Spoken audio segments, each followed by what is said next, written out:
Assalamualaikum warahmatullahi wabarakatuh. Hai hello Delvers, selamat datang di channel Tamara Delv yang akan membahas mengenai tragedi penerbangan Continental Airlines 1713. Di video kali ini kalian harus benar-benar fokus ikut ke dalam kronologi yang akan aku bahas, karena kronologi sampai dengan investigasinya bukan hanya membuat bingung tim investigasi, tapi juga membuat bingung ATC dan mungkin kalian yang nonton hari ini. Kita akan langsung masuk ke informasinya. Pesawat yang terlibat dalam tragedi penerbangan Continental Airlines 1713 adalah sebuah pesawat DC-9 dengan registrasi N626TX. Awalnya pesawat itu dimiliki oleh beberapa maskapai hingga kemudian di tahun 1982 pesawat tersebut mulai dimiliki oleh Continental Airlines. Pada saat mengalami kecelakaan, pesawat itu telah mengumpulkan 52.414 total jam terbang. Selain pesawat DC-9 yang terlibat dengan tragedi penerbangan 1713, ada dua orang pilot yang ikut di dalam penerbangan tersebut. Yang pertama adalah seorang kapten bernama Frank Zvonek Jr. berusia 43 tahun. Beliau mulai bekerja di maskapai Continental sejak tahun 1969 atau sudah sejak 18 tahun lalu. Pada saat kecelakaan itu terjadi, beliau telah mengumpulkan 12.125 total jam terbang. Namun pada pesawat DC-9 beliau baru saja mengumpulkan sekitar 166 total jam terbang. First officer-nya adalah Lee Brucher berusia 26 tahun. Pada saat kecelakaan terjadi, beliau telah mengumpulkan 3.186 total jam terbang dan hanya sekitar 36 total jam terbang pada pesawat DC-9. Lalu apa yang terjadi pada penerbangan Continental Airlines 1713? Simak baik-baik karena kita akan take off ke kronologi.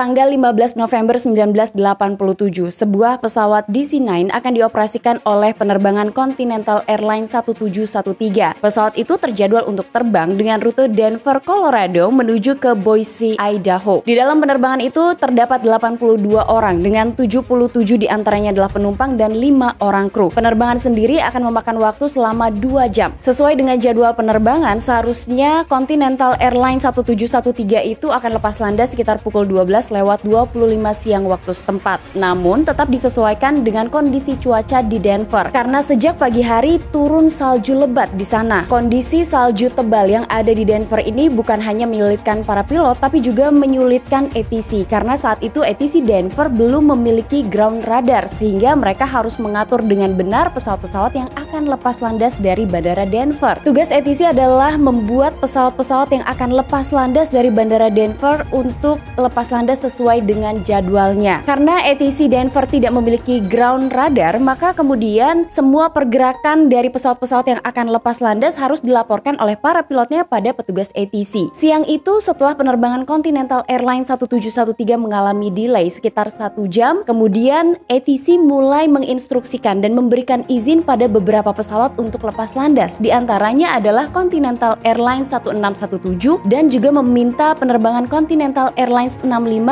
untuk hold position di runway 35L. Setelah Continental Airlines 65 ini lepas landas, kemudian ada pernyataan atau informasi dari ATC agar penerbangan Continental Airlines 594 taxi menuju ke runway 35L dan bersiap untuk take off. Tapi anehnya tidak ada respon dari pilot penerbangan 594. Di tengah kebingungan ATC, pilot penerbangan 1713 kemudian menyampaikan bahwa di depan mereka tidak ada pesawat lain. Seharusnya penerbangan Continental Airlines 1713 saat ini sudah diizinkan untuk take off. Tapi saat itu ATC tidak menjawab karena ia masih sibuk untuk mencari penerbangan 594. ATC kemudian menanyakan pada Continental Airlines 875 apakah ia melihat sebuah pesawat MD-80 milik penerbangan 594 dan jawabannya adalah tidak. Saat itu terjadi lagi kebingungan dari ATC. Masuk lagi informasi dari Continental Airlines 1713 yang mengatakan bahwa seharusnya saat ini penerbangan mereka yang lepas landas. Kemudian akhirnya ATC mendengar pernyataan itu dari kedua pilot dan menanyakan apakah pesawat yang digunakan adalah MD-80 dan kedua pilotnya menjawab bukan, kami DC-9. Setelah memberikan instruksi pada penerbangan Continental Airlines 875 untuk taxi menuju ke runway 35L, kemudian beberapa saat setelahnya mereka diberikan izin untuk lepas landas. Sementara Continental 1713 masih menunggu untuk lepas landas. ATC sampai sampai saat itu masih kebingungan di mana sebenarnya penerbangan 594. Berkali-kali ia mencoba menghubungi pilotnya tapi tidak ada jawaban. Sehingga kemudian ia mulai mengalihkan penerbangannya pada Continental 1713. Nah, ia cukup bingung. Tiba-tiba saja ada penerbangan Continental Airlines 1713 yang meminta lepas landas, padahal ia tidak mempunyai data mengenai penerbangan itu. Karena tidak ada jadwal penerbangan setelah 875, maka ATC kemudian meminta pesawat itu menuju ke runway 35L. Pada pukul 2:14 siang waktu setempat, pesawat itu sudah berada di runway 35L dan siap untuk menerima izin lepas landas. Beberapa saat setelahnya, ATC akhirnya mengizinkan penerbangan Continental 1713 untuk lepas landas. First officer yang bertugas sebagai pilot penerbang langsung membawa pesawat itu meluncur di runway yang beku. Ketika penerbangan 1713 lepas landas di runway, saat itu ternyata perhatian dari ATC sudah teralihkan lagi pada penerbangan United Airlines 227 karena mereka akan menyiapkan penerbangan 227 ini untuk lepas landas setelah penerbangan 1713. Kembali ke penerbangan Continental Airlines 1713. Ketika pesawat itu sudah berada di runway, meluncur di runway yang beku, mereka sudah mendapatkan kecepatan untuk lepas landas. Dengan cepat, first officer mulai menarik kolom kontrol agar membawa pesawat itu mulai mengudara. Tapi ternyata beberapa saat setelah pesawatnya terangkat dari runway, kedua pilot menyadari ada yang tidak beres dengan penerbangan itu, di mana posisi pesawat tidak stabil, miring ke kiri kemudian miring ke kanan. Mati-matian kedua pilot ini berusaha untuk bisa menerbangkan pesawatnya, tapi nyatanya segala upaya yang dilakukan oleh kedua pilot saat itu gagal membuat pesawat mendaki. Yang ada, sayap sebelah kiri pesawat itu mulai menghantam daratan dan posisi pesawat mulai miring ke kiri. Seketika sayap sebelah kiri pesawat itu terbakar dan patah. Pesawat kemudian jatuh dan terus terseret dalam kondisi mesin yang masih menyala. Karena pesawat itu jatuh dengan sangat keras, maka penumpang yang ada di dalam penerbangan itu juga ikut terpental dan puing-puing dari pecahan pesawat itu menerpa para penumpang. Yang lebih kacau lagi adalah ketika pesawat itu terseret cukup jauh, bagian dari badan pesawat terrobek hingga kemudian beberapa bagian pesawat itu terlepas. Namun pesawat belum juga berhenti. Beberapa detik kemudian justru pesawat itu mulai terbalik, berbelok ke kanan, dan baru di sanalah pesawat berhenti. Di tempat lain, menara kontrol Denver tidak mengetahui apa yang terjadi. Justru mereka baru tahu adanya sebuah kecelakaan di runway 35L dari pilot United Airlines 227 yang hendak lepas landas. Pilotnya melaporkan kepada ATC sepertinya ada kecelakaan di runway 35L. Ia melihat adanya kobaran api. Menyadari penerbangan Continental 1713 baru saja lepas landas, maka petugas ATC langsung menghubungi pilot dari penerbangan itu. Tapi tidak ada jawaban. Karena ia cukup yakin yang mengalami kecelakaan adalah Continental 1713, maka kemudian ia langsung menghubungi layanan kedaruratan. Layanan kedaruratan bandara segera menuju ke lokasi kecelakaan. Salah seorang petugas pemadam kebakaran menyatakan ketika ia diminta untuk datang ke lokasi, awalnya ia hanya menduga ini mungkin kecelakaan kecil dan sekitar 2-3 orang terjebak di dalam pesawat. Namun ketika mereka tiba di lokasi kecelakaan, ternyata kondisinya lebih parah, di mana seluruh penumpang dengan jumlah 82 orang terjebak di dalam pesawat dalam posisi terbalik. Hal yang paling sulit dilakukan oleh tim evakuasi ketika itu adalah untuk menyelamatkan para penumpang. Tim evakuasi cukup yakin banyak penumpang yang masih selamat di dalam pesawat itu, tapi mereka kesulitan untuk keluar dari pesawat. Beberapa bagian pesawat itu memang berlubang, tapi para penumpang yang terluka kesulitan untuk keluar dari situ. Proses evakuasi sangat sulit, di mana tim evakuasi harus mengeluarkan para penumpang dalam kondisi terluka, namun kondisi cuacanya sendiri sangat-sangat dingin. Para penumpang harus bertahan dalam kondisi dingin dengan kondisi luka-luka yang parah. Proses evakuasi sangat sulit karena para penumpang di dalam pesawat ini terluka, tapi mereka harus bertahan karena kondisi cuaca yang sangat dingin. Belum lagi tim evakuasi harus memotong bagian-bagian pesawat untuk mengeluarkan para penumpang yang selamat. Sedikit saja mereka melakukan kesalahan, mereka bisa membuat pesawat itu meledak karena pesawat masih membawa bahan bakar seberat 17.000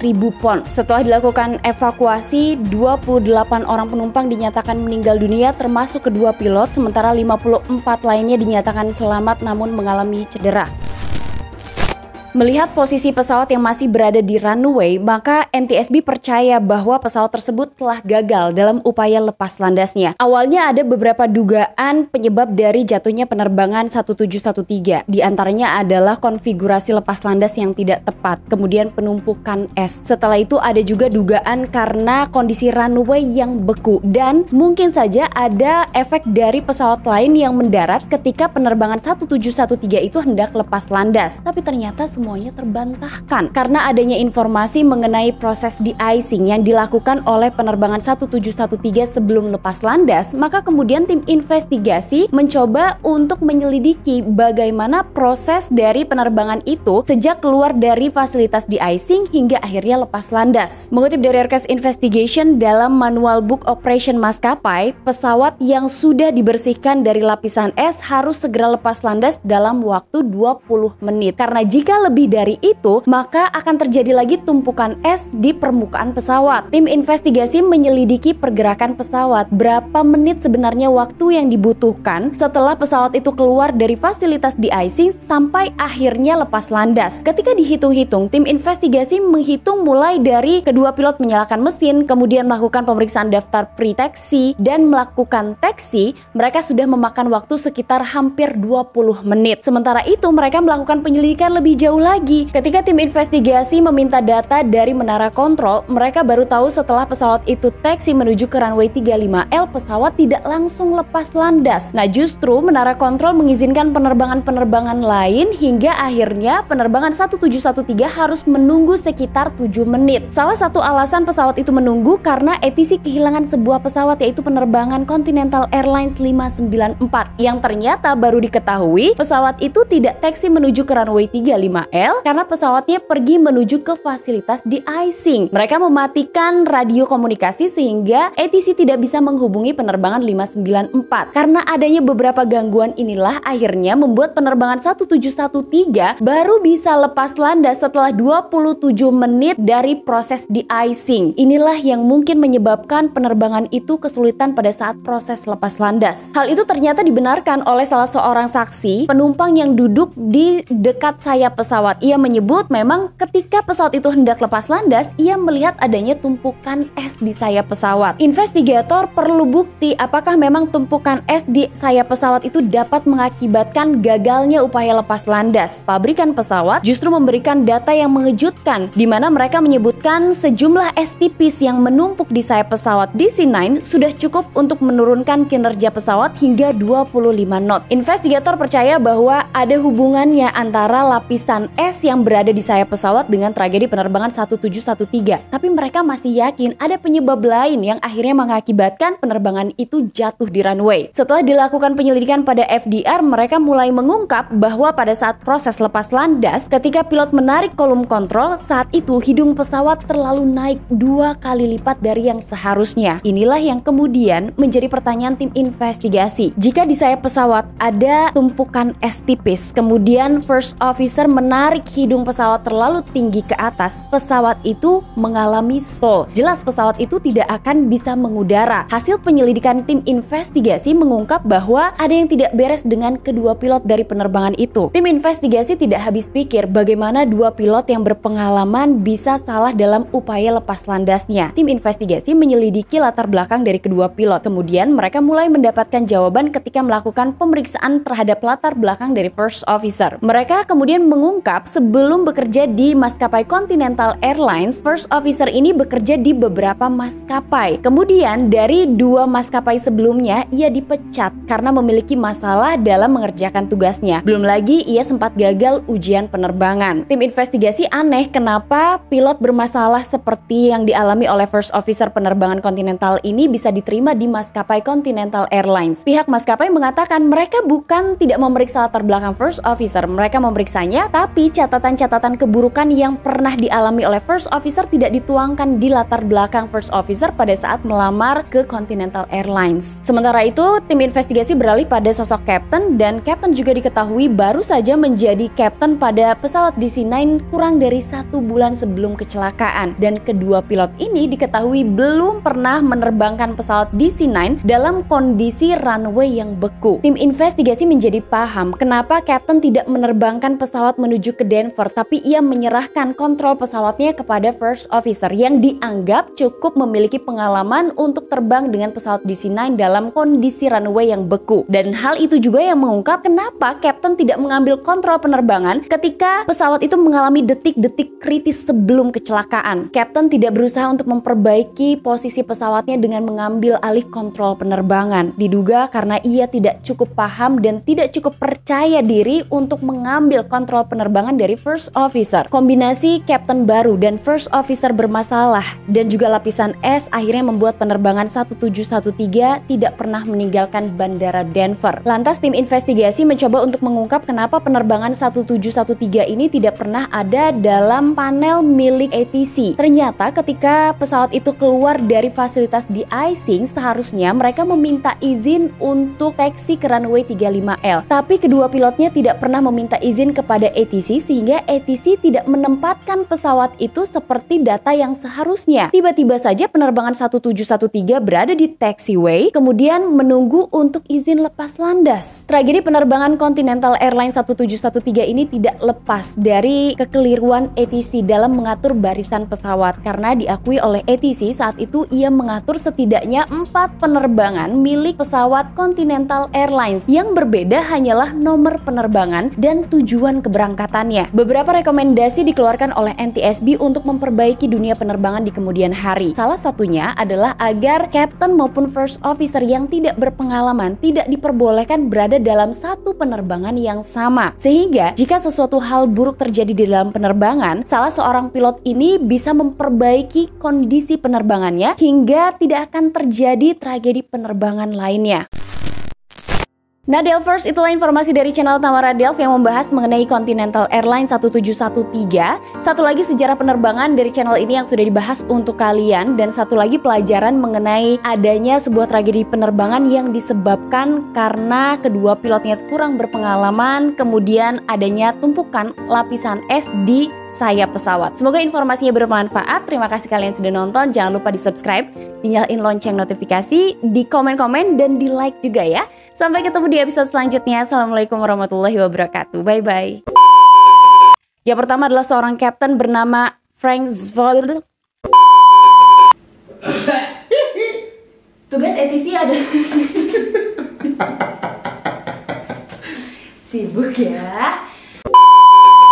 Mati-matian kedua pilot berupaya untuk memperbaiki posisi pesawatnya hingga pesawat ini bahwa pesawat tersebut gagal. Mengutip dari Air Crash Investigation, dalam Captain tidak melakukan apa namanya perbaikan.